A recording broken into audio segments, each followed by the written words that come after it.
up and over the greatest defensive player in the game, Bill Russell.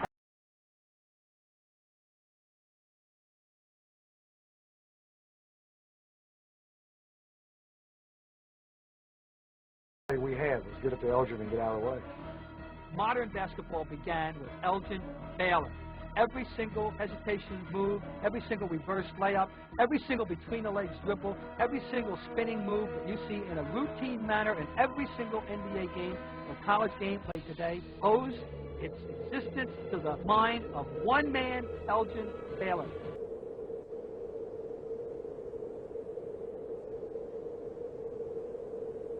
Elgin Baylor was the first player to really play above the rim in the NBA. He was known for his acrobatic moves, his running bank shot, and jaw-dropping dunks. Before Michael Jordan, he was a player known for his seeming ability to hang in the air. Baylor was drafted in 1958 from Seattle University, where Baylor averaged over 31 points a game for 3 years, to the Minneapolis Lakers with the first pick of the NBA draft.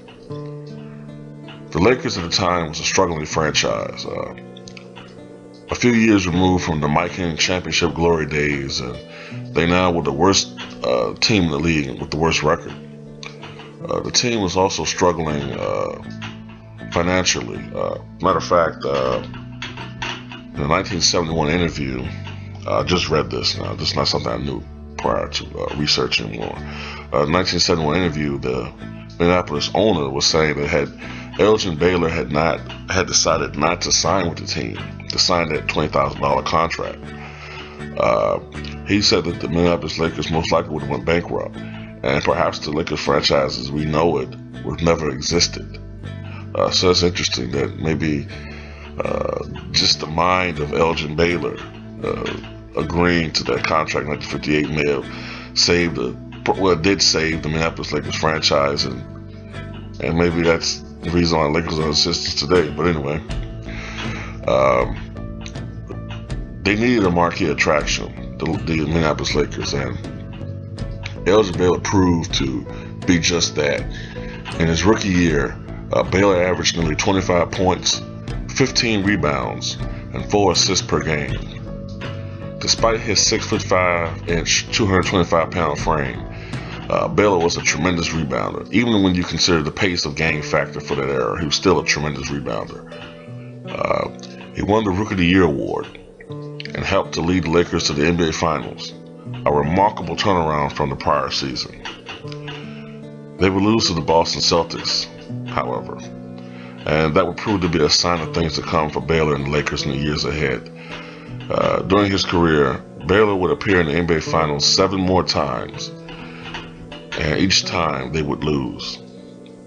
In a bit of irony, Baylor retired 9 games into the 1971-72 season, and that very next game for the Lakers, that will begin their record-breaking streak of 33 consecutive wins on their march to the 1971-72 NBA title.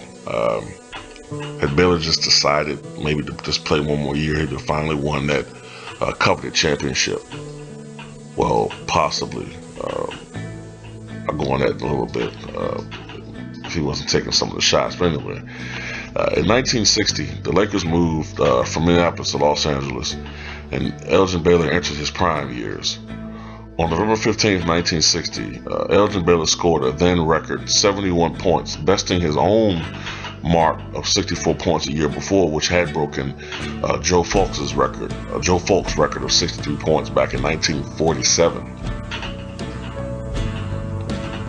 And actually 1949, excuse me. I think that's the year that Elgin Baylor, Joe Fulks set that scoring record. And Baylor also grabbed 25 rebounds against the New York Knicks in that game. In the 1961-62 season, Baylor set a record for the highest single season scoring average for any player not named Wilt Chamberlain.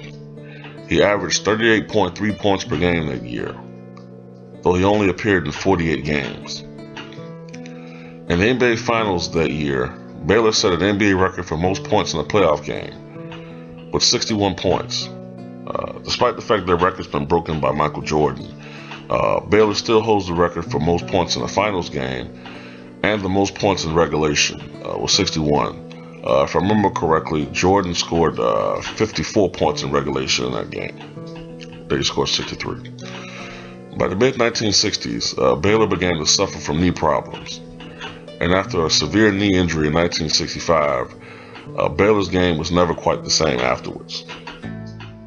Baylor was an excellent passer and a tremendous rebounder, as I noted earlier, averaging 13.5 rebounds a game for his career, and once averaging 19.8 rebounds in a season. There are some criticisms of Baylor's game, which I alluded to a little earlier. For one, he was not the most accurate scorer, connecting on only 43% of his field goal attempts for his career. Even when you consider the era where a lot of players had lower field goal percentages, still he consistently shot a low percentage for his entire career, even when changes in the game, such as widening in the lanes and whatnot, had some effect on field goal accuracy. He still shot a low percentage for his career. And speaking of field goal attempts, he and teammate Jerry West often clashed on number of shots that Baylor took, especially earlier in Baylor's career. Some even feel that, as I alluded to earlier, some even feel that Baylor's poor shot selection at times was responsible for some of the Lakers' crucial losses in certain postseason games. In fact, Elgin Baylor holds the record for the highest field goal attempts per game average in NBA history, 23.8 shots per game. Yes, higher than Michael Jordan, higher than Allen Iverson, higher than Wilt Chamberlain. He took more shots per game than any other player. Nevertheless, however, Elgin Baylor was such a dominant player in his era. He was such a groundbreaking small forward. The best small forward of his time, as I said, a concrete legend. I feel he is a solid pick as the 5th greatest small forward of all time. For his career, Elgin Baylor averaged 27.4 points per game, 13.5 rebounds per game, and 4.6 assists per game. He was 11-time NBA All-Star. He was the 1959 NBA All-Star co-MVP. He was the 1958-59 NBA Rookie of the Year, as I said earlier. 10 times he was on the All-NBA first team. He was one of the 50 greatest players selected in 1996. And his number 22 is retired by the Los Angeles Lakers. My 5th greatest small forward of all time, Elgin Baylor.